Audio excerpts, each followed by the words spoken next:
ইমাম বুখারী রাহিমাহুল্লাহ এই উক্তিও পেশ করেছেন যে কোন এক তাবিকে জিজ্ঞাসা করা হয়েছে, আলাইসা লা ইলাহা ইল্লাল্লাহ মিফতাহুল জান্নাহ, লা ইলাহা ইল্লাল্লাহ কি জান্নাতের চাবি নয়? বলছেন নাম, বালা, অবশ্যই লা ইলাহা ইল্লাল্লাহ জান্নাতের চাবি। কিন্তু তুমি জেনে নাও প্রত্যেকটা চাবির দাঁত থাকে, লাহু আসনান, একাধিক দাঁত থাকে, একটা নয় একাধিক দাঁত থাকে। যত দামি জিনিস ওই চাবির দাঁত ঘাট তত বেশি হয়, তত পেঁচানো হয়, তত সেন্সিটিভ হয়, যাতে অন্য চাবির সাথে না মিলে। তিনি বলছেন হ্যাঁ, জান্নাতের ঢোকার একটা চাবি আছে, সেটা তো লা ইলাহা ইল্লাল্লাহ, কিন্তু সেই লা ইলাহা ইল্লাল্লাহর মধ্যে আল্লাহ চারটা দাঁত বসিয়ে দিয়েছেন। সেটা কি?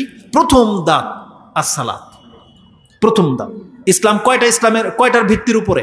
পাঁচটা নয়? তাহলে এই চাবির মধ্যে পাঁচটা দাঁত আল্লাহ বসিয়ে দিয়েছেন, যার উপরে এই পাঁচটা ফরজ হয়ে যাবে। কারো কারো দাঁত তিনটা লাগবে ধরেন, মানে যার উপরে যতটা ফরজ হয়ে যাবে ততটা দাঁতওয়ালা চাবি তার লাগবেই লাগবে। এটা মিসিং যদি হয় তাহলে ওই আপনার কাছে শুধু একটা লোহার টুকরা থেকে যাবে, লা ইলাহা ইল্লাল্লাহ, এটা দিয়ে আপনার জান্নাতের দরজা আপনি খুলতে পারবেন না। কারণ যেই ব্যক্তি এই চাবিটাকে সংরক্ষণ না করবে, নষ্ট করে দিবে, তার চাবি দিয়ে জান্নাত কোনোদিন খুলবে না। এই জন্য জেনে নেন, লা ইলাহা ইল্লাল্লাহ বলেছেন মানে আপনি এখন জান্নাতে যাওয়ার যোগ্য। যারাই বলেছে লা ইলাহা ইল্লাল্লাহ, সে এখন জান্নাতে যাওয়ার যোগ্য। এখন আপনাকে কি করতে হবে? সেই যোগ্যতাটাকে ধরে রাখতে হবে। কারণ আজকে যদি আমরা মরে যাই লা ইলাহা ইল্লাল্লাহ বলে, আমরা গেনার, উইনার, আমরা জিতে যাওয়া ব্যক্তি, সাকসেস যেটাকে বোঝায়, সাকসেসফুল ব্যক্তি ধরে নেন, আপনি জিতে যাওয়া ব্যক্তি। কিন্তু আপনাকে তো আল্লাহ সময় দিয়েছেন, এটা লং টাইম। আল্লাহ বলেছেন তুমি যখন বলেছো লা ইলাহা ইল্লাল্লাহ, তোমার এই মেয়াদ পর্যন্ত এটাকে অক্ষত রাখতে হবে। এই জন্য যেই ব্যক্তি তার যোগ্যতাটাকে ধরে রাখতে পারবে, আর যোগ্যতাটাকে ধরে রাখার জন্য আল্লাহ একটা সময় দিয়েছেন, ওই মরার আগ পর্যন্ত আল্লাহ বলেছেন তোমাকে ইবাদত করে যেতে হবে। সেই ইবাদত নিয়ে আজকে কথা বলবো। আর সেই ইবাদতের প্রথম এবং সব থেকে বড় প্রধান ইবাদত হচ্ছে পাঁচ ওয়াক্ত সালাত। কেননা যেই শব্দে লা ইলাহা ইল্লাল্লাহর কথা আছে যে আইয়ুল আমালে আফদল, সেখানে রাসূলুল্লাহ কি বলেছেন? ঈমানুন বিল্লাহি ওয়া রাসূলিহি, আল্লাহ এবং তার রাসূলের প্রতি ঈমান আনা হলো সব থেকে শ্রেষ্ঠ ভালো কাজ। একই জুমলা আব্দুল ইবনে মাসউদ রাদিয়াল্লাহু তাআলা আনহু থেকে আপনি বুখারী এবং মুসলিমের হাদিসের মধ্যে পেয়ে যাবেন। ঈমানের অধ্যায়ে আমি মুসলিম থেকে 4টা হাদিস আপনার কাছে কোট করব। আব্দুল ইবনে মাসউদ রাদিয়াল্লাহু তাআলা বর্ণনা করেছেন 153, 154, 155, 156। এই 4টা হাদিসের মধ্যে 4টা ভাষা আছে। ইমাম মুসলিম তার ঈমানের অধ্যায়ে এনেছেন 4টা শব্দ, 154, 55, 56। এই হাদিসগুলো দেখেন। আব্দুল ইবনে মাসউদ রাদিয়াল্লাহু তাআলা তিনি বলতেছেন, সাআলতু, আমি রাসূল সাল্লাল্লাহু আলাইহি ওয়াসাল্লামকে জিজ্ঞাসা করেছি, আইয়ুল আমালে আফদল, ইয়া রাসূলুল্লাহ সব থেকে শ্রেষ্ঠ কাজ কি? একজন মুসলিমের জীবনের সব থেকে শ্রেষ্ঠ কাজ। তিনি বলেছেন আসসালাতু আলা ওয়াক্তিহা, আসসালাতু লি ওয়াক্তিহা, সালাত সময় মতো সালাত আদায় করা, এটা হচ্ছে একজন মুসলিমের জীবনের সব থেকে শ্রেষ্ঠ কাজ। কুলতু সুম্মা আই, তারপরে কোনটা? বলছেন বিররুল ওয়ালিদাইন, তারপরেই হচ্ছে মর্যাদাপূর্ণ কাজ পিতামাতার সাথে সদাচরণ করা। কুলতু সুম্মা আই, কালা জিহাদুন ফি সাবিলিল্লাহ, তারপরে হচ্ছে আল্লাহর রাস্তায় জিহাদ করা। তার মানে আল্লাহ সুবহানাহু ওয়া তাআলা জিহাদকে 3 নম্বরে বলেছেন। রাসূল সাল্লাল্লাহু আলাইহি ওয়াসাল্লাম প্রথমে এনেছেন সালাত, 5 ওয়াক্ত সালাত, এটা প্রথমে থাকবে। এটা পাবেন আপনি কোথায়? 153 নম্বর হাদিসের মধ্যে। এবং ইমাম বুখারী রাহিমাহুল্লাহ তিনিও তার কিতাবে এনেছেন। তো সব থেকে উত্তম কাজ হচ্ছে ওয়াক্ত মোতাবেক সালাত আদায় করা। তারপরের হাদিসে চলে যান, 154তে চলে যান। তাতে আব্দুল ইবনে মাসউদ রাদিয়াল্লাহু তাআলা থেকে বর্ণনা করা হয়েছে, তিনি বলেছেন আইয়ুল আমালে আকরাবু ইলাল জান্নাহ, ইয়া রাসূল আপনি বলেন তো দেখি যত কাজ আছে সেই কাজগুলোর মধ্য থেকে কোন কাজটা আমাকে সব থেকে বেশি জান্নাতের নিকটে করে দেবে? আইয়ুল আমালে আকরাবু ইলাল জান্নাহ, যেই কাজটি আমাকে সব থেকে বেশি জান্নাতের নিকটে করে দেবে, সেই এমন একটা কাজের কথা আপনি আমাকে বলেন। রাসূল বলছেন আসসালাতু আলা মাওয়াকিতিহা, তুমি জেনে নাও সালাতকে সালাতের সময় মতো আদায় করা, এটা এমন একটা কাজ যেই কাজটি মানুষকে সব থেকে বেশি জান্নাতের নিকটে করে দেবে।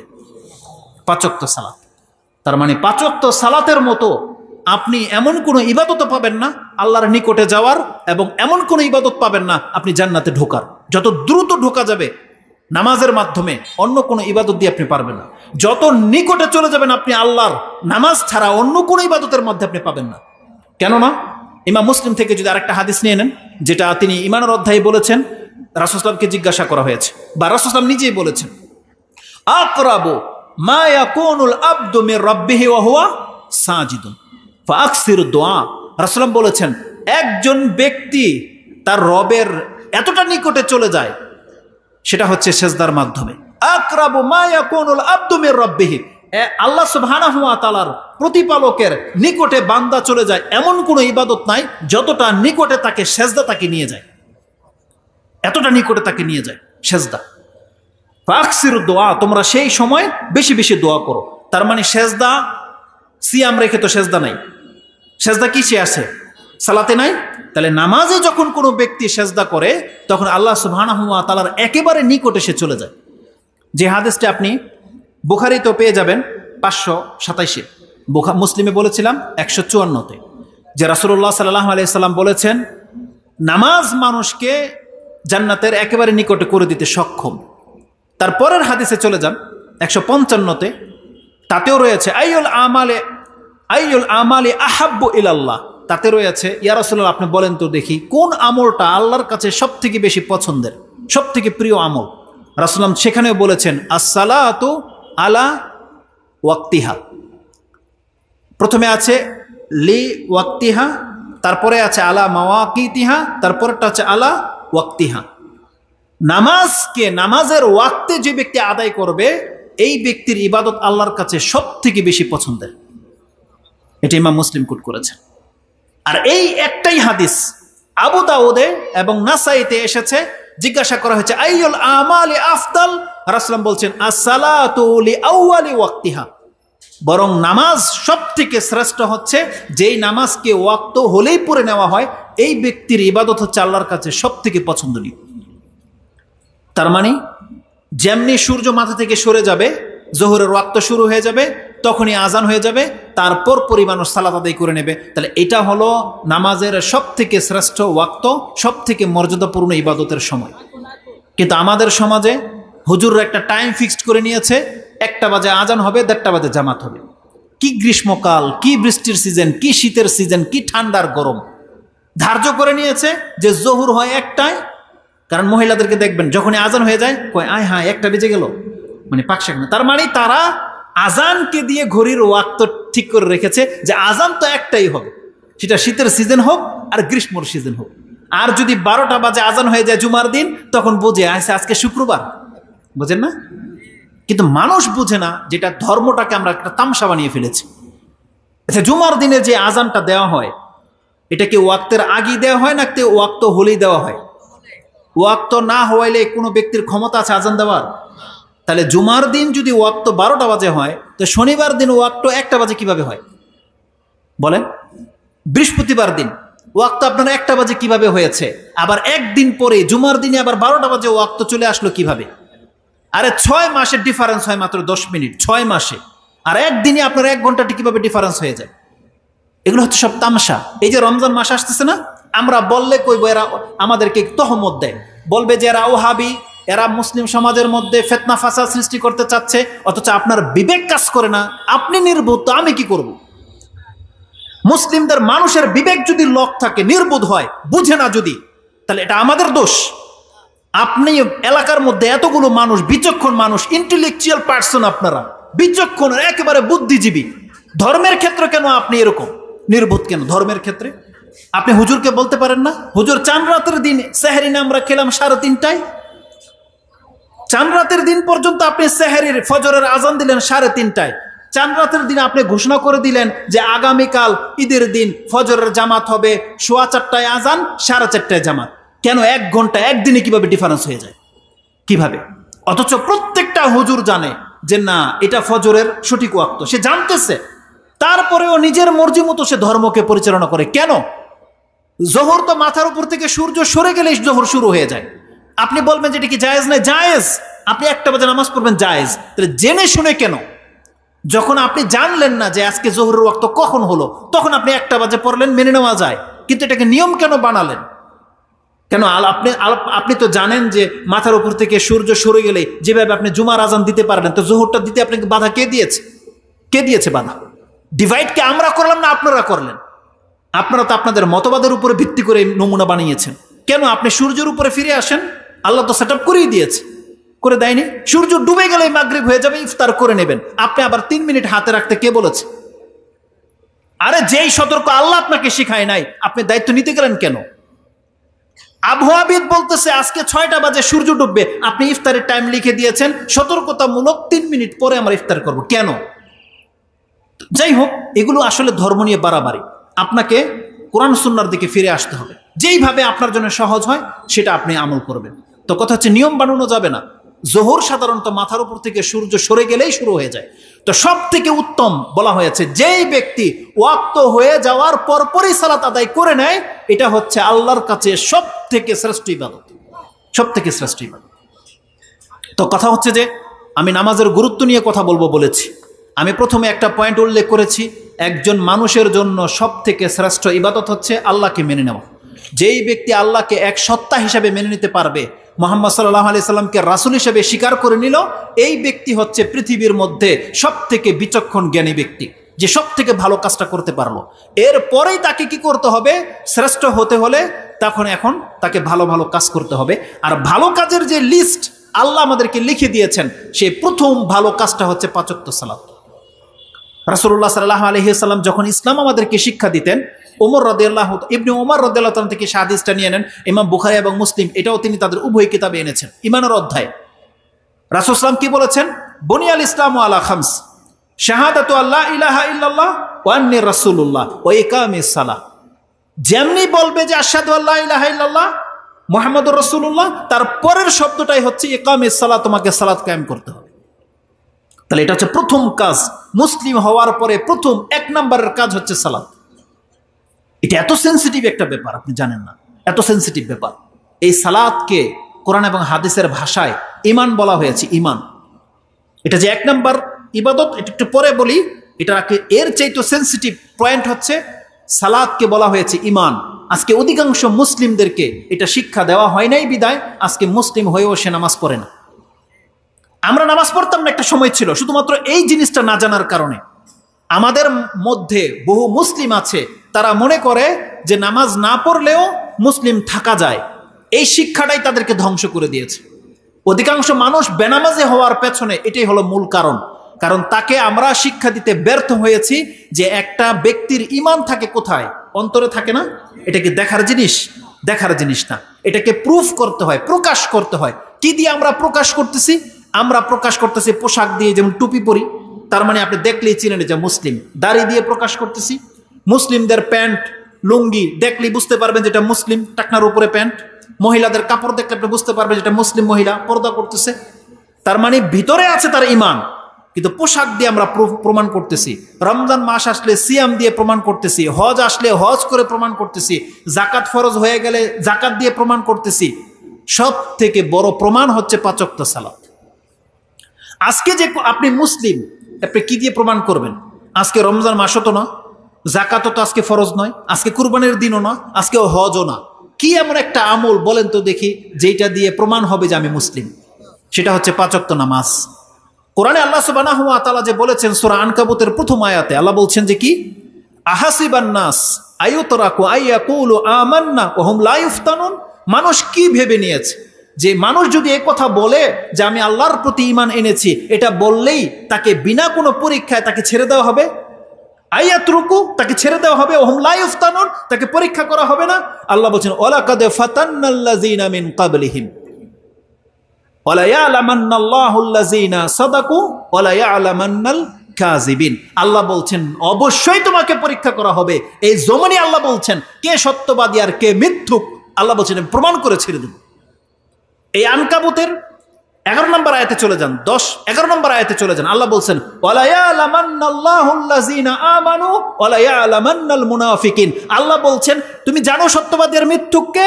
সত্যবাদী হচ্ছে মুমিন হওয়া, আর মিথ্যুক হলো মুনাফিক হওয়া। তার মানে আল্লাহ যে বলতেছেন যে আমরা যে বলি আমরা মুসলিম, আল্লাহ যে বলেছে আপনাকে আমাকে, বান্দা আমি কি তোমাকে পরীক্ষা করব। কিন্তু আজকে সারাদিন 30 বছর পার হয়ে গেছে, আপনি কি বলতে পারবেন যে কোন দিন আপনি ইসলামের পরীক্ষাটা দিয়েছেন? কোন দিন আপনার এটা ফিল হয়েছে যে এটা আমার ঈমানের পরীক্ষা? কোন দিন হয়েছে সেটা? অথচ আল্লাহ বলতেছেন আমি প্রতিনিয়ত তোমাকে পরীক্ষা করব। আল্লাহর ওয়াদা তো সত্য। এখন আপনি বুঝতে না পারেন আপনার ব্যর্থতা। আল্লাহ যে বলেছেন আপনাকে এই কথার দিকে ফোকাস করতে হবে যে আল্লাহ তো বলেছে যে আমাকে পরীক্ষা করবে। তাহলে আল্লাহ আজকে কি পরীক্ষা করেছেন? আজকে সারাদিন আমাকে আপনার সামনে স্পষ্ট একটা পরীক্ষা হলো 5 ওয়াক্ত সালাত।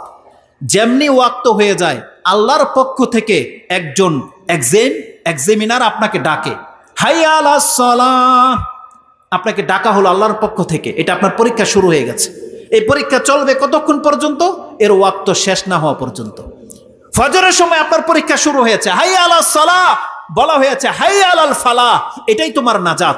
এখন তোমার নাজাতের টাইম চলতেছে, এটা তোমার নাজাতের সময়, এটা তোমার ধ্বংসের সময়। যেই ব্যক্তিরা সালাতের ডাকে সাড়া দিয়ে দিয়েছে সেই যেন এ কথা মেনে নিয়েছে যেটাই আমার মুক্তির সময় চলতেছে।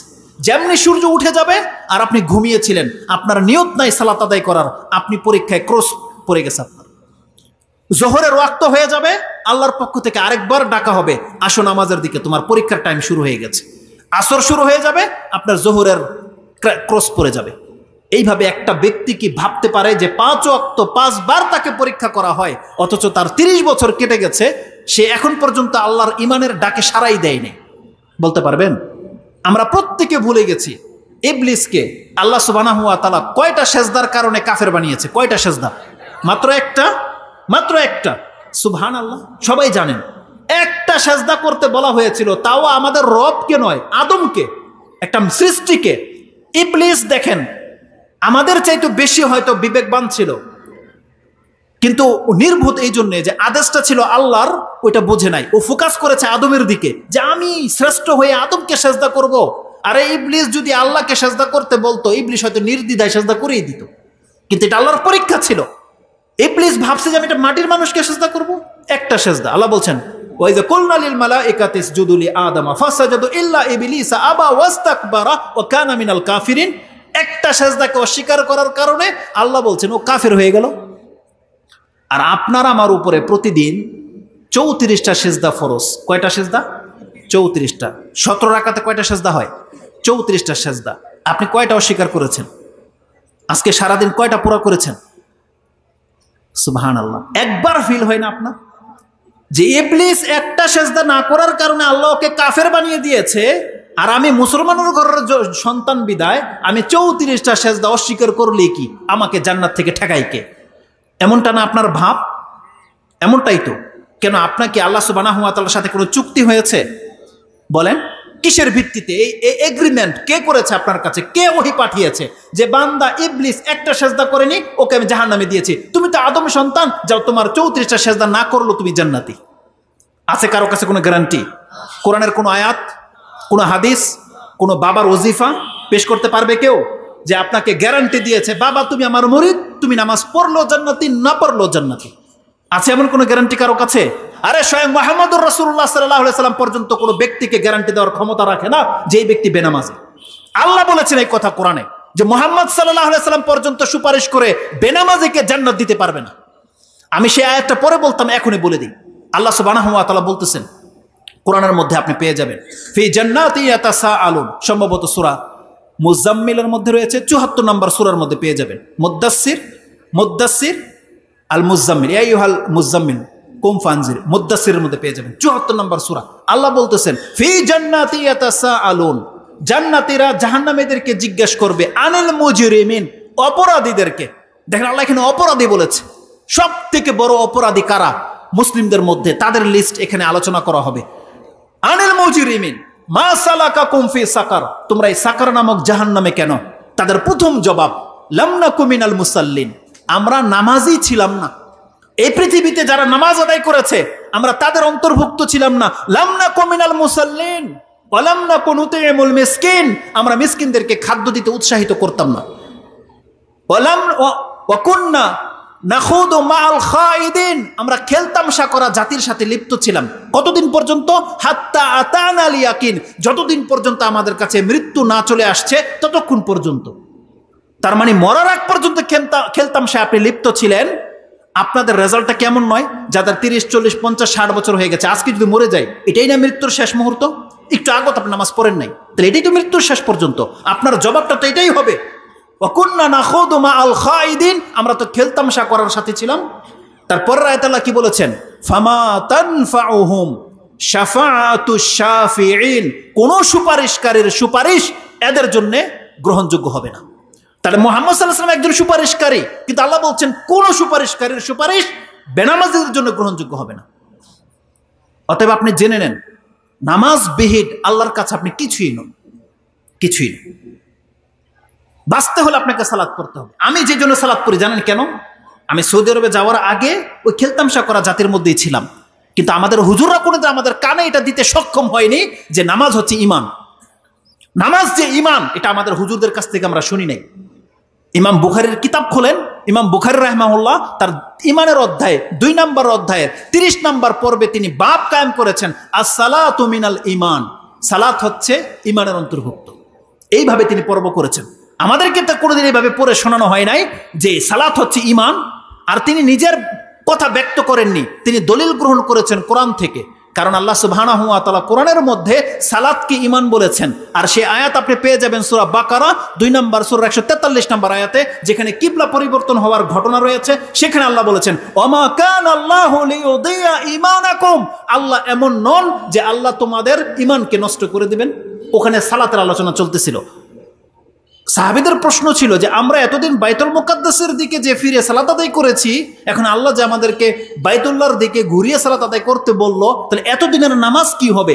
আল্লাহ বলতেছেন, আল্লাহ সুবহানাহু ওয়া তাআলা এমন নন যে তোমাদের ঈমানকে নষ্ট করবে। অথচ আলোচনা চলতেছে সালাতের, নামাজের। তার মানে আল্লাহ এমন নন যে তোমাদের নামাজগুলোকে নষ্ট করে দেবেন, বরং ওটা তোমাদের বহাল থাকবে। ইমাম বুখারী এই আয়াতকে কেন্দ্র করে তিনি বলছেন, as-সালাতু মিনাল ঈমান, সালাত হচ্ছে ঈমানের অন্তর্ভুক্ত। তার মানে যেই ব্যক্তির সালাত পড়বে তার ঈমান আছে, যে সালাত পড়বে না তার ঈমান নাই। আর এটা যদি আমাদের ব্যাখ্যা হয়, তাহলে আপনি ছুঁড়ে ফেলে দিতে পারেন যদি এই কথাটা বলে থাকে মুহাম্মদুর রাসূলুল্লাহ সাল্লাল্লাহু আলাইহি সাল্লাম। আসুন আমি আপনাকে হাদিস দেখাই। আল্লাহ রাসূল সাল্লাল্লাহু আলাইহি সাল্লাম যে বলেছে যে সালাত শব্দের সাথে যেই ব্যক্তি ছেড়ে দিবে সে যে কাফের হয়ে যাবে, কুফরি শব্দ আছে। ইমাম মুসলিম তিনি তার ঈমানের অধ্যায়ের মধ্যে এই কথা বলেছেন। এই বাবটা হলো যে যেই ব্যক্তি সালাত ছেড়ে দেয় তার নামের আগে কুফরি শব্দ ব্যবহার করা হয়েছে। এইভাবে তিনি অধ্যায় কায়েম করেছেন। কোথায় পাবেন আপনি? তার 35 নম্বর অধ্যায়, ঈমানের মধ্যে 35 নম্বর অধ্যায়ের মধ্যে পেয়ে যাবেন এটা। এবং তিনি জাবের রাদিয়াল্লাহু তাআলা আনহু থেকে হাদিস কোট করেছেন যে ক্বালা রাসূলুল্লাহ সাল্লাল্লাহু আলাইহি ওয়াসাল্লাম, জাবের রাদিয়াল্লাহু তাআলা বলতেছেন নামাজ ছেড়ে দেওয়া যে কুফর, তিনি এই ভাষায় ব্যক্ত করেছেন, সামিআতুন নবী সাল্লাল্লাহু আলাইহি ওয়াসাল্লাম ইয়াকুল ইন্না বাইনার রাজুলি ওয়া বাইনা শিরকি আওয়াল কুফর তারকাস সালাহ। রাসূল সাল্লাল্লাহু বলছেন আল্লাহর একজন বান্দার সাথে হয় মুশরিক না হয় কুফরির সাথে পার্থক্য হলো সালাত ছেড়ে দেওয়া। তার মানে একজন মুসলিম সালাত পড়লে যদি সে নামাজ না পড়ে, তাহলে আল্লাহ সুবহানাহু ওয়া তাআলা রাসূল সাল্লাল্লাহু আলাইহি ওয়াসাল্লামের মাধ্যমে জানিয়েছেন হয় সে মুশরিক হবে না হয় সে কাফের হবে, দুইটার একটা। আপনি কি হুকুম লাগাবেন লাগান। রাসূল বলছেন বাইনার রাজুল মানে একজন মুসলিমের সাথে, ও বাইনা শিরকি আওয়াল কুফর, মুশরিক অথবা কুফরের মধ্যে পার্থক্যকারী হচ্ছে সালাত, তারকুহুস সালাহ। যেই ব্যক্তি নামাজ ছেড়ে দেবে সেই ব্যক্তি কুফরি করলো। এটা ইমাম মুসলিম কোট করেছেন তার কিতাবে। হাদিস নাম্বার হচ্ছে 148 এবং 149, দুইটা হাদিস দেখে নেন। 148, 149 ঈমানের অধ্যায় পেয়ে যাবেন। এটা রাসূলুল্লাহ সাল্লাল্লাহু আলাইহি ওয়াসাল্লাম বলেছেন। এই হাদিসটিকে আরো একজন ইমাম কিভাবে করেছেন জানেন? ইমাম তিরমিজি রাহিমাহুল্লাহ তিনি তার কিতাবের 38, 39 নম্বর অধ্যায়ে, সেটা হচ্ছে ঈমানের অধ্যায়। আমি আশ্চর্য হয়েছি এটা দেখে, সুবহানাল্লাহ। ইমাম তিরমিজি রাহিমাহুল্লাহ তার 38 নম্বর অধ্যায় কিতাবুল ঈমান, সেই অধ্যায়ের মধ্যে তিনি হাদিস কোট করেছেন। সেখানে তিনি বলছেন একজন ব্যক্তির মাঝে আর শিরক কুফরির মাঝে এইভাবে তিনি বলেন নাই, তিনি বলছেন বাইনাল কুফরি ওয়াল ঈমান তারকুস সালাহ। ঈমানের মাঝে আর কুফরির মাঝে পার্থক্য হচ্ছে নামাজ ছেড়ে দেওয়া। চিন্তা করা যায় একজন ব্যক্তি আর একজন কুফরের মাঝে আর কাফেরের মাঝে, আর এখানে হচ্ছে ঈমান এবং কুফরের মধ্যে পার্থক্য হচ্ছে সালাত ছেড়ে দেওয়া। রাসূলুল্লাহ সাল্লাল্লাহু আলাইহি ওয়াসাল্লাম নাসাইতে যে শব্দটা আসছে, ইবনু মাজাতে আসছে, আবু দাউদে আসছে, তিনি বলছেন আল আহাদুল্লাযী বাইনানা ওয়া বাইনাহুমুস সালাহ ফামান তারাকাহা ফাকাদ কাফারা। যেই ব্যক্তি ইসলাম গ্রহণ করতে চায় তার সাথে আমাদের অঙ্গী, তার সাথে আমাদের ওয়াদা চুক্তি হলো 5 ওয়াক্ত সালাতের। যেই ব্যক্তি সালাত ছেড়ে দেবে সে কাফের হয়ে যাবে। এটা ইমাম নাসাই, তিরমিজি, আবু দাউদে উভয় কিতাবের মধ্যে এনেছেন। তিরমিজিতে হাদিসটা আপনি 2621 পেয়ে যাবেন, নাসাইতে হাদিসটা আপনি 463 পেয়ে যাবেন। যেখানে বলা হয়েছে যে তাদের সাথে আমাদের পার্থক্যকারী হচ্ছে সালাত, যে ব্যক্তি সালাত ছেড়ে দেবে সে কাফের হয়ে যাবে। অনেকে সেটাকে ছোট কুফরি বলেছেন, কিন্তু ইমাম তিরমিজি রাহিমাহুল্লাহ 2622 নম্বরে তিনি আব্দুল্লাহ ইবনে শাকিক রাহিমাহুল্লাহ থেকে একটা উক্তি কোট করেছেন যে রাসূলুল্লাহ সাল্লাল্লাহু আলাইহি ওয়াসাল্লামের সাহাবীগণকে আমি পেয়েছি, তারা নামাজ ছেড়ে দেওয়াটাকে কুফরি ভাবতেন, অন্য কোনো ইবাদতকে ছেড়ে দেওয়াটাকে তারা কুফরি ভাবতেন না। তার থেকে একটা আসার কোট করা হয়েছে, আন আব্দুল্লাহ বিন শাকিক আল উকাইলি, তিনি বলছেন কানা আসহাবু মুহাম্মাদিন সাল্লাল্লাহু আলাইহি ওয়াসাল্লাম লা ইয়ারাউনা শাইআন মিনাল আমালি তারকুহু গায়রাস সালাহ। এটা ইমাম তিরমিজি রাহিমাহুল্লাহ তিনি তার 2622 মানে 2622 নম্বরে এই হাদিসটা এনেছেন। তিনি তাতে উল্লেখ করেছেন, আমি রাসূলুল্লাহ সাল্লাল্লাহু আলাইহি ওয়াসাল্লামের সাহাবায়ে কেরামদেরকে পেয়েছি, তারা আমলের মধ্যে কোনো আমলকে ছেড়ে দেওয়াটাকে কুফরি মনে করতেন না। তিনি যদি এতটুকু বলতেন তাহলে বেনামাজিও নাজাত পেয়ে যেত, কিন্তু তিনি বলছেন গায়রাস সালাহ, কেবলমাত্র নামাজ। নামাজ এমন একটা ইবাদত, এটাকে ছেড়ে দেওয়াটাকে তারা কুফরি মনে করতেন। তারপরেও আপনার কার ফতোয়ার প্রয়োজন বলেন? কার ফতোয়ার প্রয়োজন? যারা ফতোয়া দিয়েছে বেনামাজি কাফের, তারা এই হাদিস এবং এই আয়াতের ভিত্তিতে দিয়েছেন যে বেনামাজি মুসলিম থাকে না, বেনামাজি কাফের হয়ে যায়। এই কথাটা অন্তত যদি আমরা মুসলিমদেরকে বুঝাতে পারতাম যে একজন ব্যক্তি মুসলিম হলে, বাসে যখন আসতেছিলাম এক যুবক ভাইকে এই কথাটাই বোঝানোর চেষ্টা করেছিলেন যেটা আমি ফিল করি। সেটা কি? কোরআনে আল্লাহ সুবহানাহু ওয়া তাআলা বলেছেন কাফেরদের জন্য কোনো হিসাব নিকাশ নাই, কাফেরদের জন্য কোনো হিসাব নিকাশ নাই। হিসাব কিতাব কাদের জন্য? মুসলিমদের জন্য। এই কথাটা যদি আপনি বুঝতে পারেন, সুবহানাল্লাহ, আপনি কোনোদিন নামাজ ছাড়বেন না। কেন জানেন? আল্লাহ সুবহানাহু ওয়া তাআলার নীতি হলো যেই ব্যক্তি আল্লাহর বান্দা হিসেবে নিজেকে প্রমাণ করে দিতে পারবে, এই ব্যক্তির যত পাপ আছে আল্লাহ হয় বিনা শাস্তিতে মাফ করে দেবে, অথবা কিছুদিন শাস্তি দেওয়ার পরে আল্লাহ মাফ করে দেবে। কথাটা বোঝেন? একজন ব্যক্তি যদি এই জমিনে প্রমাণ করে দিতে পারে যে আমি আল্লাহর বান্দা, আমি মুসলিম, এই ব্যক্তির যত পাপ আছে আল্লাহ চাইলে প্রথমে তার দয়া ক্ষমা করে দেবেন, অথবা আল্লাহ তাকে কোনোদিনের জন্য বড় পাপ হয়ে থাকলে, অনেক মারাত্মক পাপ, অনেকের সম্পত্তি লুট করেছে, অনেককে হত্যা করেছে, অনেক জানা করেছে, অনেক নেশায় ডুবেছিল, এই ধরনের ব্যক্তিদেরকে তো আল্লাহ বিনা শাস্তিতে মাফ করবেন না, শাস্তি দেবেন। কিন্তু যেই দিন একটা সময় আসবে আল্লাহর দয়া চলে আসবে, আল্লাহ মুসলিম হওয়ার কারণে এদেরকে জাহান্নাম থেকে মুক্ত করে দেবেন। এটা যখন আমি শুনেছি না, ওই দিন থেকে আমি নামাজ ছাড়ি নাই। কারণ আমি হইতে পারে পাপী, কিন্তু আল্লাহর কাছে আমাকে আগে মুসলিম হিসেবে প্রমাণিত করতে হবে।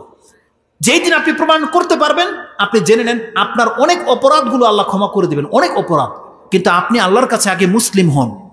আল্লাহ যখন আপনাকে ডাকে, আসো প্রমাণ পেশ করো যে তুমি মুসলিম, সালাতের জন্য যখন ডাকে, দেখেন মাত্র 4 রাকাত নামাজ, তো 4 রাকাত নামাজ না, ফজরে মাত্র 2 রাকাত নামাজ, জোহরে 4 রাকাত নামাজ, আসরে 4 রাকাত নামাজ, মাগরিবে 3, এশায় 4। এটা যদি আপনি পুরা করে দেখাতে পারেন, তাহলে আপনি আল্লাহর কাছে, আল্লাহর লিস্টে আপনি মুসলিমের মধ্যে নাম লেখা হয়ে যাবে। তারপরে আপনি নাজাতের জন্যে, তারপরে আপনি আরো বেশি পাওয়ার জন্য আরো সুন্নত নফল অতিরিক্ত করবেন, এটা আপনার পক্ষ থেকে। কিন্তু আল্লাহ সুবহানাহু ওয়া তাআলা আপনার উপরে যে 5 ওয়াক্ত নামাজকে ফরজ করেছেন না, এটা বিহীন কিন্তু আপনি নাজাত পাবেন না, বিহীন নাজাত পাবেন না। আসুন এই মর্মে আল্লাহ সুবহানাহু ওয়া তাআলা কোরআনুল কারীমের মধ্যে কত কি বলেছেন, আমি আপনাকে সেই কথাগুলো উল্লেখ করি। সাহাবায়ে কেরামদের মধ্যে যারা ছিলেন শীর্ষস্থানীয়, যাদের ফতোয়া আমাদের জন্য সুন্নাহ, রাসূল সাল্লাল্লাহু আলাইহি ওয়াসাল্লামের ফতোয়া যেমন আমাদের জন্য সুন্নাহ, তেমনি আবু বকর, ওমর, ওসমান, আলী রাদিয়াল্লাহু তাআলা আনহুম আজমাইন, তাদের প্রত্যেকটা ফতোয়া আমাদের জন্য দলিল। ওমর রাদিয়াল্লাহু তাআলার ঘটনা জানেন? সুবহানাল্লাহ, যেই দিন ফজরের সালাতে তাকে চাকু দিয়ে আঘাত করা হয়েছিল, ড্যাগার দিয়ে জখম করা হয়েছিল, কয়েকটা ঘাই তাকে করা হয়েছিল এবং বিষাক্ত চাকু দিয়ে। তার পেটের মধ্যে কয়েকটা ছিদ্র হয়ে গিয়েছিল যে শিলি করেও রক্ত থামানো যায়নি। কোনো অবস্থাতে তার রক্ত, মানে শিলি তো সেই যুগে ছিল কিনা আল্লাহু আলম, রক্ত থামানো যায়নি। সেই উমর রাদিয়াল্লাহু তাআলা এই জমিনের মধ্যে আরো 2 দিন বেঁচে ছিলেন। কিন্তু এই 2 দিনের মধ্যে যখনই তার জ্ঞান ফিরেছে, সর্বপ্রথম তার মুখ থেকে যেই জুমলাটা বেরিয়েছিল, তিনি জানতে চেয়েছিলেন আমার টিম কি সালাত আদায় করতে পেরেছিল কি পারেনি। প্রথম তার মুখ থেকে যে তারা কি সালাতটাকে আদায় করতে পেরেছিল, প্রথম। এবং তার জীবনের সর্বশেষ ফজর সালাতের দৃশ্য, যেটা ইমাম মালিক কোট করেছেন, এবং এটা আপনি পেয়ে যাবেন সুনানুল কুবরা লিল বাইহাকি 6499 নম্বরে। তাতে কি আছে জানেন? তাবি বলতেছেন, আমি উমর রাদিয়াল্লাহু তাআলা আনহুর কাছে গিয়েছি রাতে, আয়কাজা উমর রাত জেগে আছেন, বলছেন লিসালাতিস সুবহ, ফজরের সালাত আদায় করবে বিদায় ওমর রাদিয়াল্লাহু রাতে ঘুমানি নিয়ে জেগে আছেন যাতে ফজরের সালাত মিস না হয়, কারণ তিনি তো অসুস্থ, আবার অজ্ঞান হয়ে গেলে সুবহানাল্লাহ। তাকে বলতেছেন আপনি ফজরের সালাত এই অবস্থায় আদায় করবেন, অথচ একটু পরে সে মারা যাবে, রক্ত নাই শরীরে, সব বেরিয়ে যাচ্ছে। ওমর রাদিয়াল্লাহু তাআলা কি বলেছিলেন জানেন? আমি এই জন্য সালাত আদায় করব কেননা রাসূলুল্লাহ সাল্লাল্লাহু আলাইহি ওয়াসাল্লাম থেকে যে মেসেজ আমি পেয়েছি, তিনি বলছেন লা হাজ্জা ফিল ইসলাম লিমান তারাকা সালাহ, যেই ব্যক্তি নামাজ ছেড়ে দেয় ইসলামে তার কোনো অংশ নাই। এটা ওমর বলতেছেন, জীবনের শেষ সালাত।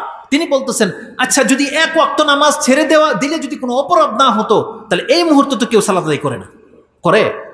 সুবহানাল্লাহ। তিনি বলতেছেন লা হাজ্জা ফিল ইসলাম লিমান তারাকা সালাহ, যেই ব্যক্তি নামাজ ছেড়ে দেয় ইসলামে তার কোনো অংশ থাকে না। এই ভয়ে মরে যাওয়া ব্যক্তি, মুমূর্ষু ব্যক্তি নামাজের জন্য প্রস্তুত, যাতে আল্লাহর দরবারে বেনামাজি লিখা না হয়ে যায়।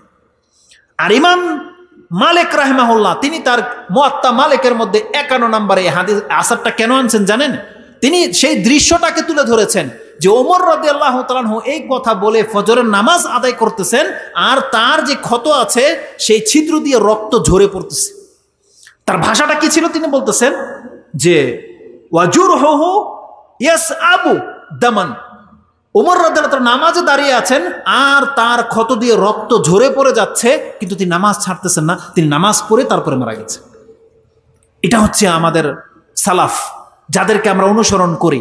তারা ইসলামটাকে কিভাবে বুঝেছে আর আমরা কিভাবে বুঝলাম। রাসূলুল্লাহ সাল্লাল্লাহু আলাইহি ওয়াসাল্লামের কথায় ফিরে আসি, যিনি না আপনার আইডল, যিনি না আপনার অনুসরণীয়, যিনি না আমাদের ইত্তেবা করতে ফরজ করা হয়েছে, যাকে অনুসরণ করতেই হবে। রাসূলুল্লাহ সাল্লাল্লাহু আলাইহি ওয়াসাল্লামকে আল্লাহ একটা আদেশ করেছিলেন, যে আয়াতটা আপনি পেয়ে যাবেন সূরা হিজর 15 নম্বর সূরার 99 নম্বর আয়াতে, সর্বশেষ আয়াত সূরা হিজর 15 নম্বর সূরার সর্বশেষ আয়াত। আল্লাহ তাতে কি বলেছেন? ওয়াবুদু রাব্বাকা হাত্তা ইয়াতিয়াকাল ইয়াকিন, হে নবী আপনি আপনার রবের ইবাদত করেন যতক্ষণ পর্যন্ত আপনার দেহের মধ্যে প্রাণ আছে। যতক্ষণ পর্যন্ত আপনার প্রাণটা বেরিয়ে না যাবে ততক্ষণ পর্যন্ত আপনি আপনার রবের ইবাদতে লেগে থাকেন। এটাই ছিল আদেশ, তাই না? সম্ভবত এই আদেশ শুধু রাসূলকে করেছেন, আমাদের বাংলার মুসলিমদেরকে হয়তো আল্লাহ আদেশ করেন নাই। এই আয়াত মনে হয় সাহাবীদের জন্য নাকি আপনার জন্য? তাহলে যদি এটা আমাদের জন্য হয়ে থাকে, মুহাম্মদুর রাসূলুল্লাহ সাল্লাল্লাহু আলাইহি সাল্লাম সেই আয়াতের বাস্তবায়ন কিভাবে করেছেন জানেন? ইমাম বুখারী এবং মুসলিম সেই দৃশ্যটা উল্লেখ করেছেন। আয়েশা রাদিয়াল্লাহু তাআলা আনহা তিনি বলতেছেন, যেই দিন রাসূলুল্লাহ সাল্লাল্লাহু আলাইহি ওয়াসাল্লাম মরে যাবে, যেই অসুস্থতায়, লাম্মা মারাদা রাসূলুল্লাহ সাল্লাল্লাহু আলাইহি ওয়াসাল্লাম মারাদাহু আল্লাযী মাতা ফি, সেই অসুস্থতার কথা বলতেছি যেই অসুস্থতার কারণে রাসূলুল্লাহ সাল্লাল্লাহু আলাইহি ওয়াসাল্লামের ইন্তেকাল হয়েছিল। এটা হাদিসের শব্দ। আয়েশা রাদিয়াল্লাহু তাআলা আনহা কি বলতেছেন? মারাদাহু আল্লাযী মাতা ফিহি, রাসূল সাল্লামের সেই অসুস্থতার কথা বলতেছি যেই অসুস্থতায় রাসূল সাল্লাম মারা গেছেন। হাদিস বুখারী মুসলিমের। জানেন আমি কেন বললাম এই শব্দটাকে? আজকে বাংলার জমিনের কবর পূজারীদের এবং বদ আকিদারদের আকিদা হলো রাসূল সাল্লাল্লাহু মরে নেই, রাসূল সাল্লামকে মৃত বলা যাবে না, তারা এটা বলে। অথচ আয়েশা রাদিয়াল্লাহু তাআলা আনহা বলতেছেন, ইমাম বুখারী মুসলিম সে হাদিস কোট করেছেন যে আমি রাসূলুল্লাহ সাল্লাল্লাহু আলাইহি ওয়াসাল্লামের সেই অসুস্থতার কথা তোমাকে বলতেছি যেই রাসূলুল্লাহ সাল্লাল্লাহু আলাইহি ওয়াসাল্লামের অসুস্থতায় তিনি ইন্তেকাল করেছেন। মা তাফি, যেই অসুস্থতায় তিনি মারা গেছেন সেই অসুস্থতার দিনের কথা তোমাকে বলতেছি। আয়েশা রাদিয়াল্লাহু তাআলা বলতেছেন যে রাসূল সাল্লাল্লাহু মারা গেছেন সেই অসুস্থতা। কি ছিল সেই ঘটনাটা? তিনি বলছেন ফাকালা ফাউযিনা, আযান হলো, ফাউযিনা আযান হলো, ফাকালা মুরু আবু বকরিন ইউসাল্লি বিন নাস, আবু বকরকে বলা হোক আবু বকর যেন আজকে মানুষদেরকে নিয়ে সালাত আদায় করে। তার মানে আজকে রাসূল সাল্লাল্লাহু আলাইহি ওয়াসাল্লামের নামাজে যাওয়ার ক্ষমতা নাই, তিনি বেহুশ হয়ে গেছে। আবু বকর সিদ্দিক রাদিয়াল্লাহু তাআলা আনহু যখন সাহাবায়ে কেরামদেরকে নিয়ে নামাজে শুরু করে দিলেন, আয়েশা রাদিয়াল্লাহু তাআলা তিনি বলতেছেন ওয়াজাদান নবী সাল্লাল্লাহু আলাইহি ওয়াসাল্লাম মিন নাফসিহি খিফাতান, রাসূল সাল্লাল্লাহু তিনি তার নিজের নাফসের উপরে একটু হালকা অনুভব করলেন যে আমি এখন নামাজে দাঁড়াতে পারবো, হয়তো ফিল হচ্ছে যে আমি হয়তো নামাজে দাঁড়াতে পারবো। রাসূলুল্লাহ সাল্লাল্লাহু আলাইহি ওয়াসাল্লাম কিন্তু নামাজে দাঁড়াতে পারেননি, তিনি শুধু ইশারা করেছেন যে আমাকে উঠানো হোক। আয়েশা রাদিয়াল্লাহু তাআলা আনহা সেই দৃশ্যটাকে আমাদের কাছে ব্যক্ত করেছেন, ফাকামা ইউহাদ্দা রাজুলাইনি ইউহাজা বাইনা রাজুলাইনি, রাসূলুল্লাহ সাল্লাল্লাহু আলাইহি ওয়াসাল্লাম সেই দৃশ্যটা আয়েশা রাদিয়াল্লাহু তাআলা আনহা তিনি বলতেছেন রাসূলুল্লাহ দাঁড়ালেন দুইজন ব্যক্তির কাঁধে ভর করে, দুইজন ব্যক্তির কাঁধে ভর করে। সেই দৃশ্যটা কি ছিল? আয়েশা রাদিয়াল্লাহু তাআলা আনহা তিনি বলতেছেন সেই দৃশ্যটা কি ছিল? কাআন্নী আনজুরা রিজলাইহি খাত্তানে ফিল আরদ, আমি রাসূলুল্লাহ সাল্লাল্লাহু আলাইহি ওয়াসাল্লামের দৃশ্য দেখতেছি যে তাকে ঘর থেকে মিম্বর পর্যন্ত টেনে নিয়ে যাওয়া হচ্ছে, আর রাসূলের দুই পা জমিনের মধ্যে দাগ টেনে গিয়ে মিম্বর পর্যন্ত দাগ হয়ে গেল। এইভাবে টেনে তাকে নিয়ে আবু বকর রাদিয়াল্লাহু তাআলার পাশে বসিয়ে দেওয়া হলো। এটা ছিল রাসূল সাল্লাল্লাহু আলাইহি জীবনের সর্বশেষ সালাত। তিনি কি বাস্তবায়ন করেছেন আল্লাহর এই আয়াতের, আবুদু রাব্বাকা হাত্তা ইয়াতিয়াকাল ইয়াকিন, তোমার রবের ইবাদত করো তোমার কাছে মৃত্যু উপস্থিত হওয়া পর্যন্ত? তিনি বাস্তবায়ন করে গেছেন না? তাহলে মুহাম্মদুর রাসূলুল্লাহ সাল্লাল্লাহু আলাইহি সাল্লাম যদি বেহুশ হয়ে যান, জ্ঞান ফিরলেই যদি তার উপরে নামাজ ফরজ হয়ে গিয়ে থাকে, আমরা তো সুস্থ ব্যক্তি না? আমরা তো সুস্থ। আপনি কি মনে করেন কিয়ামতের মাঠে মুহাম্মদ সাল্লাল্লাহু আলাইহি সাল্লাম তো তার রবের পা দেখার পরে সেজদায় লুটিয়ে যাবে, নামাজিরা লুটিয়ে যাবে, আপনি আর আমি কি সক্ষম? আমরা কি রেডি আল্লাহকে সেজদা করার জন্য? বলেন, আপনি কি প্রস্তুত? প্রস্তুত নন। কিয়ামতের মাঠে আপনার ইমানকে পরীক্ষা করা হবে, যেটা আমার সময় শেষ হয়ে গেছে, অথচ একেবারে ইম্পর্টেন্ট পয়েন্টে এসে বলতেছে সময় শেষ। কিয়ামতের মাঠে আল্লাহ তার পায়ের গোছাকে উন্মুক্ত করে দিয়ে ডাকবে যারা নিজেদেরকে মুসলিম বলে দাবি করতে, আসো আজকে প্রমাণ হবে। আল্লাহ তার পায়ের গোছাকে উন্মুক্ত করে দিয়ে বলবে, ইয়াউমা ইউকশাফু আন সাকিন ওয়া ইউদাউনা ইলা সুজুদি ফালা ইস্তাতিউন। আল্লাহ বলছেন তাদেরকে সেজদা করার জন্য ডাকা হবে, তারা সেজদা করতে সক্ষম হবে না। কেন? আল্লাহ বলছেন ওয়াকাদ কানু ইউদাউনা ইলা সুজুদি ওয়া হুম সালিমুন। আল্লাহ বলছেন তারা শুধু সুস্থ নয়, তারা নিরাপদে ছিল, অভাব মুক্ত ছিল, বিপদ মুক্ত ছিল, সুস্থ ছিল। আমার মুয়াজ্জিন তাকে ডেকেছে হাইয়া আলাস সালাহ, তারপরে সুস্থ লোকগুলো, সক্ষম লোকগুলো আমাকে সেজদা করেনি। আল্লাহ সুবহানাহু ওয়া তাআলা তার পিঠটাকে একেবারে কাঠের মতো সোজা করে দিবে। কুল্লামা আরাদা আইয়াসজুদু খাররা আলা কাফা, যখনই সে সেজদা করতে চাইবে রাসূল বলছেন সে উপর হয়ে পড়ে যাবে আল্লাহর সামনে, যে এই লোকটা মুনাফিক, এই লোকটা হচ্ছে বদ, যে আমাকে সন্তুষ্ট করার জন্য সেজদা করেনি। সেই সালাতকে আমরা ছেড়ে দিয়ে বসে আছি। জেনে নেন, বেনামাজি কোনোদিন আল্লাহকে সেজদা করতে পারবে না, আল্লাহ হতেই দিবে না। জাআলাল্লাহু যাহরাহু তাবাকাতান ওয়াহিদা, রাসূল বলছেন তার পিঠটাকে আল্লাহ একদম সোজা করে দেবে, বাঁশের মতো সোজা, উপর হয়ে পড়ে যাবে। অতএব এই দুনিয়াতে আপনি আমাদেরকে ফাঁকি দিতে পারেন, কাল কিয়ামতের মাঠে কিন্তু আল্লাহকে ফাঁকি দেওয়ার কোনো অপশন নাই। এই মেসেজটা মেনে নেন, এটা আপনার জন্য নাজাত রয়েছে। আপনি না পারলে অন্তত ফরজ ইবাদতগুলো আপনি পুরো করেন। কাল কিয়ামতের মাঠে এক তো সেজদার মাধ্যমে ঈমান পরীক্ষা হবে, আর প্রথম যখন আমলের হিসাব নেওয়া হবে তখন আপনার সালাতের হিসাব নেওয়া হবে। সেই হাদিসটি আপনি নাসাইতে 465-তে দেখে নেবেন এবং তিরমিজিতে হাদিসটি 413-তে রয়েছে। আমি আর লম্বা করবো না, যেটা এশার সময় হয়ে গেছে। যতক্ষণ প্রয়োজন বলছে চালাইতে, তাই পুরো বিষয়টা শেষ করতে সমস্যা নেই। তাহলে তো আধা ঘন্টা লেগে যাবে, আমার বক্তব্য আধা ঘন্টায় শেষ হবে না। তবে আমি মূল পয়েন্টটা আপনার কাছে তুলে ধরি, কারণ দেখেন সালাত ছেড়ে দিয়ে আমরা কিন্তু খুব কঠিন পর্যায়ে আছি, কঠিন পর্যায়ে। আপনি একটা ওয়াদা কেন গ্রহণ করেন না? আপনার রবের প্রতি আপনি এই ভরসাটা রাখার চেষ্টা করেন। আল্লাহ যেখানে ওয়াদা করেছে, বান্দা তুমি যদি মুসলিম বান্দা হও তোমাকে আমি ক্ষমা করবো, এটা আল্লাহর ওয়াদা। আর মুসলিম হতে হলে আপনাকে ঈমান লাগবে এবং 5 ওয়াক্ত সালাত লাগবে। 5 ওয়াক্ত সালাত বিহীন কোনো ব্যক্তি নাজাত পাবে না, জেনে নেন, কোনো ব্যক্তি নাজাত পাবে না। সব থেকে কঠিন হাদিস যেগুলো, হাদিসের নাম্বার বলেছি না, হাদিসটা বলে দিই। রাসূল সাল্লাল্লাহু আলাইহি ওয়াসাল্লাম বলেছেন, ইন্না আউওয়ালা মা ইউহাসাবু বিহিল আবদু ইয়াউমাল কিয়ামা মিন আমালিহি সালাতুহু। প্রথম কোন ব্যক্তির ইবাদতের ক্ষেত্রে যদি আল্লাহ কোনো কিছুর প্রশ্ন করে, তখন তাকে তার নামাজ সম্পর্কে প্রশ্ন করা হবে। ফাইন সালুহাত ফাকাদ আফলাহা ওয়া আনজা, যদি কোনো ব্যক্তি নামাজটাকে ঠিক করে রাখতে পারে তাহলে সেই ব্যক্তি মুক্তি পাবে, সেই ব্যক্তি ফালাহ কল্যাণ পাবে, সেই ব্যক্তি নাজাত পাবে। আর যেই ব্যক্তিটাকে হেফাজত করতে পারবে না, রাসূল বলছেন ফাকাদে খাবা ওয়া খাসির, সেই ব্যক্তি ক্ষতিগ্রস্ত হবে, সেই ব্যক্তি ধ্বংস হবে। যেটা ইমাম তিরমিজি এবং নাসাই যেমনটা বলেছি 413 নম্বরে পেয়ে যাবেন, নাসাইতে 465-তে পেয়ে যাবেন। এটা অত্যন্ত সেন্সিটিভ বিষয়। কিয়ামতের মাঠে আল্লাহ সুবহানাহু ওয়া তাআলা এত কঠিনভাবে বিচারটা নেবে। কোনো ব্যক্তি বেনামাজি অবস্থায় যদি আল্লাহর সাথে সাক্ষাৎ করেন, দেখেন আপনাকে বাঁচানোর কোনো ব্যক্তি থাকবে না কিয়ামতের মাঠে। এছাড়া যে কোনো হিসাব হালকা হতে পারে, যার নামাজ ঠিক হবে আশা করা যায় তার বাকি কাজগুলো ঠিক হবে। নামাজের ব্যাপারে এত কঠিন কথা বলেছেন, আমাকে যদিও বলা হয়েছে বক্তব্য চালিয়ে যেতে, আমি সর্বশেষ একটা হাদিস শুধু আপনাকে বলতে চাই, যেটা ইমাম বুখারী এবং মুসলিম তাদের ইমানের অধ্যায়ে এনেছেন। জানেন কত সেন্সিটিভ কথা সেটা? ইমাম মুসলিম তার ইমানের অধ্যায়ে 343-এ পেয়ে যাবেন, 343। যতগুলো নাম্বার বলেছি আপনি খুঁজলেই পাবেন, রেকর্ড তো হয়ে যাচ্ছে না, খুঁজলেই পাবেন। ইমানের অধ্যায়ে 343। আর ইমাম বুখারী তার 96 নম্বর অধ্যায় এনেছেন, যেটা 7000-এর ওভারে গিয়ে পেয়ে যাবেন। সেটা হচ্ছে জিসরে জাহান্নাম, জাহান্নামের উপরে যে পুল, বিচারের মাঠে যে বিচার হবে সেই জায়গার হাদিস। সেখান থেকে সংক্ষিপ্ত একটা কথা বলি। নামাজটাকে আল্লাহর কাছে কতটা মূল্য আল্লাহ দিয়েছেন জানেন? সুবহানাল্লাহ। বিচারের মাঠ যখন শুরু হবে, জান্নাতীরা জান্নাতে চলে যাবে, জাহান্নামীরা জাহান্নামে চলে যাবে। তাদের মধ্যে বহু মুসলিমরা থাকবে যারা জেনার কারণে, হত্যার কারণে, চুরি করার কারণে, নেশার কারণে, অন্যের সম্পত্তি খাওয়ার কারণে তারা জাহান্নামে যাবে। এই লোকগুলোর প্রতি একটা সময় বলেছিলাম না যে আল্লাহর দয়া আসবে? আল্লাহ ফেরেশতাদেরকে বলবে, আমারাল মালায়েকা আখরিজু মান কানা ইয়াবুদুল্লাহ, যারা এই জমিনের মধ্যে আল্লাহর ইবাদত করত তাদেরকে জাহান্নাম থেকে বের করে নিয়ে আসা হোক।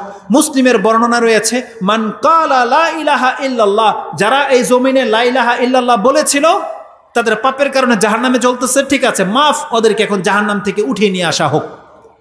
আপনি কি মনে করেন জাহান্নামের আগুন আপনাকে আস্থা রাখবে? এই যে দাড়ি আছে, এই যে চেহারাগুলো চিনা যায়, এটা মুসলিম ঘরের সন্তান, ফেরেশতারা কি জাহান্নামে ফেলে দেওয়ার পর আপনাকে চিনতে পারবে? রাসূল কি বলেছেন? চামড়া জ্বলে পুড়ে ছারখার হয়ে যাবে, আল্লাহ আবার চামড়া দেবে, আবার জ্বালাবে, এইভাবে চলতে থাকবে না? রাসূল বলছেন জাহান্নামে কাউকে ফেলা হলে সেই ব্যক্তি পুরে, ওই যে কালো তরমুজ আছে না, এই কালো তরমুজের মতো, কয়লার মতো কালি, মানে নীল হয়ে যাবে একবারে, কিছুই চিনা যাবে না। তখন ফেরেশতারা বলবে কাইফা ইয়ারিফুনাহু, কি করে চিনা যাবে যে এই জমিনের মধ্যে কে মুসলিম ছিল, কে লা ইলাহা ইল্লাল্লাহ বলেছিল? আল্লাহ এটা কিভাবে চিনা যাবে? সুবহানাল্লাহ। আল্লাহর পক্ষ থেকে সর্বশেষ নাজাতের যে সাবাব, সর্বশেষ নাজাতের যে উপায়, এটাও তো আপনি হারায়েন না। আল্লাহ ফেরেশতাদেরকে বলে দিবে, ইন্নাল্লাহা হাররামা আলান নার আন তাকুলা মিন ইবনে আদামা আসারিস সুজুদ। আল্লাহ সুবহানাহু ওয়া তাআলা ফেরেশতাদেরকে বলে দিবে, তোমরা যাও, গিয়ে আমার বান্দাদেরকে চিনতে পারবে। কেন? আমি আল্লাহ আগুনের উপরে হারাম করে দিয়েছি, ও আদম সন্তানের সমস্ত দেহ তো খেতে পারবে, জ্বালাই ফেলবে, কিন্তু আদম সন্তানের সেজদার স্থানগুলোকে জ্বালানোর ক্ষমতা রাখে না। আল্লাহ বলছেন আমি আগুনকে হারাম করে দিয়েছি যে তুই আমার বান্দার আদম সন্তানের সেজদার জায়গাগুলো খেতে পারবি না, এটা নিষেধ করে দিয়েছেন, আল্লাহ হারাম করে দিয়েছেন। এই জন্য যেই অঙ্গগুলো দিয়ে মুসলিমরা সেজদা করে সেই জায়গাগুলো কোনোদিন আগুন জ্বালাতে পারবে না। আমরা এই হাদিস অনেকে বুঝি নেই, আমরা মনে করি শুধু এই যে কপালের দাগ দেখে হয়তো চিনবে। কেন? আপনি কি শুধু কপাল দিয়ে সেজদা করেন? আমরা কয়টা অঙ্গ দিয়ে সেজদা করি? 7টা অঙ্গ দিয়ে সেজদা করি। এই 7টা অঙ্গ জাহান্নামের মধ্যে চমকাতে থাকবে, পুরো শরীর বডি কালো হয়ে যাবে, কিন্তু চেহারা, 2 হাত, 2 হাঁটু, 2 পা চকমক করতে থাকবে। কারণ রাসূল সাল্লাল্লাহু আলাইহি ওয়াসাল্লামের আরেকটা হাদিসে রয়েছে, উম্মতি গুররুন মিনাস সুজুদ ও মুহাজ্জালাতুন মিনাল ওযু।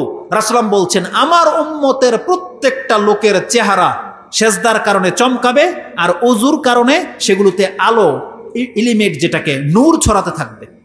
তার মানে যে যত কালো আর সাদা যেমনি আল্লাহ আমাদেরকে বানিয়েছে, কিন্তু আমরা যে সেজদা করি, আমরা যে ওযু করি, যার ফলে কিয়ামতের মাঠ থেকে শুরু হয়ে যাবে আমাদের প্রত্যেকের চেহারা হবে সাদা, হাত হবে সাদা, পাও হবে সাদা, হাঁটু হবে সাদা। যেমন রাসূল উদাহরণ দিয়েছে, বলছে ইয়া রাসূলুল্লাহ আপনি কিভাবে এত হাজার কোটি মানুষের মাঝে আপনার উম্মতকে চিনতে পারবেন কিভাবে? রাসূল বলছেন কোনো উটের পালে, কোনো ঘোড়ার পালে যদি তোমার এমন কোনো ঘোড়া থেকে থাকে যে ঘোড়াগুলোর চেহারা এবং পাওগুলো সাদা, তুমি কি চিনতে কষ্ট হবে? বলছে না, কষ্ট হবে না। রাসূল বলছেন আমার উম্মতের প্রত্যেকটা লোক যারা ওযু করত, যারা নামাজ পড়তো, তাদের চেহারা, তাদের এই অঙ্গ প্রত্যঙ্গগুলো হবে সাদা এবং বাকিগুলো যেমন খুশি তেমন, কিন্তু আমি চমকানো দেখে চিনতে পারবো যেটা আমার উম্মত, তাদের জন্য রাসূল সুপারিশ করবে। আর আল্লাহর সুবহানাহু ওয়া তাআলার ফেরেশতারা জাহান্নাম থেকে উঠিয়ে নিয়ে আসবে আপনার এই সেজদা করার জায়গাগুলোকে দেখে। তাহলে অন্তত পক্ষে আপনি নাজাতের এই অংশটা নিয়ে যান। আপনার জীবনের পাপের কারণে যদি আপনি জাহান্নামে যান, আল্লাহর দয়া যে আপনি মুক্তি পাবেন, তাহলে দয়া পাওয়ার সেই সাবাব, সেই কারণগুলো, সেই চিহ্নগুলো নিয়েও তো অন্তত আপনাকে আল্লাহর কাছে যেতে হবে। এই জন্য মুসলিম ভাই আমাদেরকে 5 ওয়াক্ত সালাত আদায় করতে হবে। দেখেন এগুলো কোনো গালগপ্প নয়, এটা কোনো ফেক নয় যে আপনাকে প্রলোভন দিয়ে হুজুরদের দিকে ডাকা হচ্ছে, হুজুরদের দাড়িওয়ালাদের সংখ্যা বাড়ানো হচ্ছে, এমনটা নয়। যেটা কোরআন হাদিসের মেসেজ, এটা আমি আপনাকে দিতে চাচ্ছি। আপনার জীবনের পাপগুলো এক জায়গায় রাখেন, আমি আপনাকে পাপ করতে বলতেছি না, কিন্তু আপনি জেনে নেন আল্লাহর ওয়াদা যে আল্লাহ মুসলিমদেরকে চিরকাল জাহান্নামে রাখবে না, এটা আল্লাহর ওয়াদা। আর মুসলিম হতে হলে আপনাকে 5 ওয়াক্ত সালাত আদায় করতে হবে। যদি এই মর্মে আরো বহু কথা আছে, আপনি সেই কথাগুলোকে মেনে নেওয়ার চেষ্টা করেন। নামাজই পারে একমাত্র আপনাকে নাজাত এনে দিতে। নামাজের মাধ্যমে আল্লাহ সে পাওয়ার রেখেছে। সর্বশেষ দয়ার কথা বললাম, এরপর আর কিছুই থাকে না। একজন ব্যক্তির নামাজই তাকে জাহান্নাম থেকে মুক্ত করবে। ওই যে যারা বলে না যে মান কালা লা ইলাহা ইল্লাল্লাহ দাখালাল জান্নাহ, যেই ব্যক্তি লা ইলাহা ইল্লাল্লাহ বলবে এমন কোনো ব্যক্তি একদিন না একদিন জান্নাতে যাবেই। আপনার কথা সত্য, কিন্তু আপনি থিওরি ভুলে গেছেন। কারণ যেই ব্যক্তি লা ইলাহা ইল্লাল্লাহ বলবে ফেরেশতারা চিনব কি করে? আল্লাহ বলছেন হ্যাঁ চিনতে পারবে। লা ইলাহা ইল্লাল্লাহ বলা ব্যক্তি কোনোদিন বেনামাজি হয় না। আরে মক্কার মুশরিকরা নামাজ আদায় করেনি, কিন্তু মদিনাতে রাসূলুল্লাহ সাল্লাল্লাহু আলাইহি ওয়াসাল্লামের সামনে মুনাফিকরা পর্যন্ত নামাজ পড়তো। বুঝেন না? মুনাফিকরা পর্যন্ত নামাজ পড়তো, কিন্তু তাদেরকে নাজাত দিতে পারেনি। কিন্তু আপনি তো মুসলিম, আর আপনি নামাজই পড়েন না। যেখানে মুনাফিকও নামাজ পড়তো, কিন্তু আপনি তো বলতেছেন আমি মুনাফিক না, আমি মুসলিম। অথচ মুনাফিক আপনার চাইতে বেটার ছিল। একবার ফিল হয় না এটা? আমার ওইটা সবচেয়ে বেশি ফিল হয় জানেন। আরে ইবলিসকে বলা হয়েছিল মানুষকে সেজদা করতে, ইবলিসের গায়ে লেগে গিয়েছিল। আপনাকে আমাকে তো বলা কোন মানুষকে সেজদা করতে বলা হয়েছে নাকি? কোন মানুষকে সেজদা করতে বলা হয়েছে? কাকে? আপনার আমার মালিককে, যে আল্লাহ সুবহানাহু ওয়া তাআলাকে, যিনি বলছেন যে মানুষ তুমি এত সম্মানিত। এই পয়েন্টটা শুধু আপনাকে তুলে দেয়, যদি আপনার বিবেক কাজ করে। আপনি কি জানেন কোনদিন এই আয়াত নিয়ে ভেবেছেন? আল্লাহ যে বলেছেন লাকাদ খালাকনাল ইনসানা ফি আহসানি তাকওয়িম, আমি মানুষকে উত্তম গেটআপ দিয়ে সৃষ্টি করেছি। আপনি এই আয়াত নিয়ে ভাবেন কোনোদিন? আপনি কোনোদিন ভাবেন না। আমি যদি বলি আপনাকে যে আল্লাহ বলেছেন আমি মানুষকে সব থেকে উত্তম করে সৃষ্টি করেছি, ওই কালো লোকটা আমার মতো খাটো, আমার মতো মানে দেখতে শুনতে ভালো নয়, বেটে লোকটা, ওই কালো মা বোনটা যদি ইসলামে আয়নার সামনে গিয়ে দাঁড়ায়, তখন সে নারাজ হবে যে আল্লাহ কোথায় আমাকে উত্তম করে সৃষ্টি করছে। আমি তো অত্যন্ত কালো, খাটো, ক্ষীণ, আমার দিকে কেউ ভালোভাবে তাকায়ও না। এমন নাই মানুষ? আল্লাহ তো তার সম্পর্কেও বলেছে যে আমি মানুষকে উত্তম করে সৃষ্টি করেছি, বলে নাই? আল্লাহ সুবহানাহু ওয়া তাআলা আপনার চেহারার কথা বলে নাই, আপনার রঙের কথা বলে নাই, বরং আল্লাহ আপনার গেটআপের কথা বলেছে। জানেন গেটআপটা কি? আপনার পা নিচে, আপনার মাথা উপরে, আপনার মুখ মাথার মধ্যে আল্লাহ সেট আপ করে দিয়েছে। এটার দৃশ্যটা কেমন জানেন? পশু দেখেছেন? পশু যত সুন্দর কালার হোক না কেন, পশুর পাছা আর মুখ এক লেভেলে আছে। এক লেভেলে নাই? পশুর মাথা আর পাছা এক লেভেলে। পশু উপর হয়ে চলে, কিন্তু মানুষকে উপর হয়ে চলে? মানুষ পিঠকে সোজা করে দিয়ে চলে। এটা বলেছেন আল্লাহ সুবহানাহু ওয়া তাআলা। যে আল্লাহ সুবহানাহু ওয়া তাআলা যে বনি ইসরাইলের একটা আয়াত আছে না, 17 নম্বর সূরা 70 নম্বর 71 নম্বর আয়াতে আল্লাহ বলছেন ওয়ালাকাদ কাররামনা বনি আদমা, আমি আদম সন্তানকে সম্মানিত করেছি। সেই আয়াতের ব্যাখ্যা কি জানেন? আব্দুল ইবনে আব্বাস রাদিয়াল্লাহু তাআলা আনহু বলতেছেন মানুষের সম্মান হলো মানুষ তার আঙ্গুল, পুরো হাত নয়, বরং 2 আঙ্গুলে খেতে সক্ষম। 2 আঙ্গুলে। দেখেন তো আপনাকে আল্লাহ কি করেছে? মাত্র 2 আঙ্গুলে আপনি এটাকে ধরতে পারেন না? সুবহানাল্লাহ। এই যে আল্লাহ যে বলেছে আমি মানুষকে উত্তম গঠন দিয়ে সৃষ্টি করেছি, জানেন আল্লাহ আপনাকে কি করেছে? আল্লাহর কাছে আপনার মর্যাদাটা কি? আল্লাহ বলেছেন বান্দা তোমার মাথাটা আমার কাছে এতটা সম্মানিত, আমি পশুর মতো করে তোমাকে সৃষ্টি করি নাই। পশু জমিনের মধ্যে মুখ লাগিয়ে খায়। গরু কিভাবে ঘাস খায়? প্লেটে তুলে। জমিনের মধ্যে মুখ লাগিয়ে খায় না? আচ্ছা গরু নাইলে গরু ভাগ কিভাবে খায়? ভাগ কিভাবে খায়? মাটিতে মুখ দেয় কিনা? আল্লাহ বলছেন পৃথিবীর সমস্ত সৃষ্টি ও মুখ দিয়ে খায়, মাটি থেকে রিজিকের সামনে মাথা ঝুঁকিয়ে দেয়। আল্লাহ বলছেন কেবলমাত্র মানুষ এমন একটা সৃষ্টি, আল্লাহ বলছেন মানুষের মাথা আমি রিজিকের সামনে ঝুঁকাই নাই। আল্লাহ বলছেন মানুষের মাথা যদি ঝুঁকে একমাত্র তার রবের সামনে ঝুঁকবে, কোনো কিছুর সামনে ঝুঁকবে না। খাদ্যের প্লেটে আপনি মাথা লাগান না, বরং খাদ্যের প্লেট আপনার কাছে উঠে যায়, আর আপনি হাত দিয়ে খাদ্য তুলে মুখে খান। আপনার মাথাটা আল্লাহর কাছে এতটা সম্মানিত। আল্লাহ বলছেন বান্দা রিজিকের সামনে তোমার মাথা ঝুঁকবে না, তোমার মাথা যদি ঝুঁকাতে হয় একমাত্র তোমার রবের সামনে ঝুঁকবে। এটা তোমার উপরে আমার আইন। আল্লাহ বলেছেন আইন। অথচ সেই রবকে আমরা সাজদা করি না, সে রবকে। অথচ সমস্ত ফেরেশতা সেদিন সাজদায় পড়ে গিয়েছিল। তার মধ্যে জিবরাইল আলাইহিস সালাম জানেন কত বিশাল? তার একটা পাখা দিয়ে যদি পৃথিবীর উপরে আঘাত করে পুরো পৃথিবী পাউডার হয়ে যাবে। একটা পাখা, এত বিশাল ফেরেশতা জিবরাইল আলাইহিস সালাম, তিনি পর্যন্ত আল্লাহর আদেশ আসলে থরথর করে কেঁপে জমিনে পড়ে যায়, সেজদা করে ফেলে। আর আমরা 3.5 হাত মানুষ, আমরা আল্লাহকে সেজদা করি না। আল্লাহ সুবহানাহু ওয়া তাআলার কাছে যেই ব্যক্তি সেজদা করে না, এই ব্যক্তিকে অহংকার বলেছে আল্লাহ সুবহানাহু ওয়া তাআলা। একটা সেজদাকে অস্বীকার করেছে ইবলিসকে কি বলা হয়েছে? ফাআবা ওয়াস্তাকবারা। ইবলিস অহংকার করলো, আর আপনি প্রতিদিন 34টা সেজদাকে অস্বীকার করতেছেন। আপনি অহংকার নয় তো কে অহংকারী? আমরা প্রত্যেকটা লোক অহংকারী হয়ে গেছি। আমরা আমাদের রবকে সেজদা করতে চাই না। জেনে নেন না, এর জন্য আমাদেরকে সৃষ্টি করা হয়নি। আল্লাহ বলেছেন, বান্দা তোমার মাথাটা কেবল তোমার রবের সামনে ঝুঁকিয়ে দিবে, এটাই তোমার সাকসেসতা, এটাই হলো বন্দিগির সব থেকে উত্তম রূপ, এর চেয়ে বেশি আর কিছুই নেই। একটা ব্যক্তি আল্লাহকে সন্তুষ্ট করে দেওয়ার জন্য তার সেজদা যথেষ্ট। সে যদি আল্লাহর কাছে সেজদা করে না, সেজদাই তাকে জান্নাতে নিয়ে যাবে। কিন্তু আপনার মাইন্ডটাকে তৈরি করেন যে আমি আমার রবকে সেজদা করব। আপনি এটা বুঝেন না কেন যে আপনার রবকে সেজদা করতে বলা হয়েছে? কি করে বুঝে আমরা বলেন? আল্লাহ সুবহানাহু ওয়া তাআলা আমাদেরকে বোঝার এবং সে অনুযায়ী আমল করার তৌফিক দান করেন। কোরআন হাদিসে নামাজ সম্পর্কে যথেষ্ট কথা আছে, জেনে নেন। আপনি ইমানদার, আপনার শুধু নামাজ লাগবে, এটা যদি হয়ে যায় না, অনেক হুজুররা ফতোয়া দেয় যে সুদখোররা নামাজ পড়ে কি লাভ, মদখোর আমাদের মসজিদে আসবে না, সুদখোর আসবে না। সুবহানাল্লাহ, এই হুজুর ধর্ম বুঝে না। এই মসজিদ সুদখোরদের জন্য, এই মসজিদ, এই মসজিদ ঘুষখোরদের জন্য, এই মসজিদ, এই মসজিদ হত্যাকারের জন্য, মসজিদ জেনাকার মদখোরের জন্য হচ্ছে এই মসজিদ। কারণ এই মসজিদ হচ্ছে মুসলিমদের জন্য। আর সুদ খেলে কোনো ব্যক্তি মুসলিম থেকে বেরিয়ে যায় না, তার ইসলাম টিকে থাকে। একটা সুদখোরকে যদি আপনি মসজিদে ঢুকতে না দেন, ও সুদ ছাড়বে কবে? এই নামাজ ওকে সুদ ছাড়াবে, এই নামাজ ওকে শক করবে, এটা আল্লাহ বলেছেন এই কথা। অতএব এই মসজিদ সবার জন্য উন্মুক্ত। বরং আমরা আপনাদেরকে ডাকি, আপনি মসজিদের খুতবায় তাড়াতাড়ি আসেন। ইনশাআল্লাহুল আজিজ, আল্লাহর কালাম আপনার কালে গেলে ইনশাআল্লাহ আপনি হয়তো সুদ ছেড়ে দিবেন ইনশাআল্লাহ। সুদখোর, মদখোর, জেনাখোর, নেশাখোর, এমনকি পুতুল পূজারীরা রাসূল সাল্লাল্লাহু আলাইহি ওয়াসাল্লামের কাছে ইসলাম গ্রহণ করেনি। রাসূল সাল্লামের কথা যদি তাদেরকে শুনতে না দেওয়া হতো, তারা কি শুধরে হতো? কোনোদিন শুধরে হতো না। অতএব এই ধরনের অ্যাগ্রেসিভ বা এই ধরনের হিটলারি দেখায়েন না। ইসলাম সবার জন্য। অতএব তাদেরকে, পাপীদেরকে আগে বেশি ডাকা হবে যে তুমি নামাজে আসো, তুমি নামাজে আসো। তার নামাজ কবুল হবে না হবে এটা আল্লাহর সাথে বুঝবে, কিন্তু তাকে নামাজ পড়তেই হবে। আর একটা সুদখোর হলো বড় পাপী, আর বেনামাজি হলো কাফের। কে বড় পাপী বলে? কে বড় পাপী? আপনি সুদখোরকে ঘৃণা করেন, আপনার বেনামাজির কাছে মেয়ে বিয়ে দেন কিভাবে? কিভাবে বিয়ে দেন? বেনামাজি তো কাফের। বেনামাজিকে হাদিসে মুশরিক বলা হয়েছে, কোন সুদখোরকে আল্লাহ বলছে কাফের? তাহলে আপনার চাইতে বড় পাপী তো বেনামাজি। নেতাদেরকে আমরা গালি দেই, অথচ আমরা বড় বড় পাপী হয়ে বসে আছি। নামাজ ছেড়ে দেওয়াটা হচ্ছে সব থেকে বড় পাপ, সব থেকে বড় পাপ। অতএব আমাদেরকে আগে মুসলিমদেরকে নামাজি বানাতে হবে। নামাজি, নামাজ পড়লে আল্লাহ বলছেন নামাজ পড়তে পড়তে ওর অন্তর নরম হবে, ও হারাম ছেড়ে দেবে। যখন দেখবে তার ঘৃণা লাগবে যে আর আমি হারামখোর, আমি সুদখোর, আমি আল্লাহকে সাজদা করি, আমার ইবাদত তো কবুল হচ্ছে না, তখন ওর মধ্যে গিয়ে একটা এহসাস তৈরি হবে। এই জন্য না, তাদের জন্য দরজাগুলোকে বন্ধ করে দিয়েন না। যত পাপীরা আছে, যত বদকর্মের লোকেরা আছে, বরং তাদের জন্য আমাদের মেসেজ, দেখেন আপনি আগে মুসলিম হন। আপনি মুসলিম হলে আপনার পাপগুলোকে আল্লাহ সুবহানাহু ওয়া তাআলা ক্ষমার দৃষ্টিতে দেখবে, এটা আল্লাহর ওয়াদা। আগে মুসলিম হন। বেনামাজি কিন্তু মুসলমান থাকে না।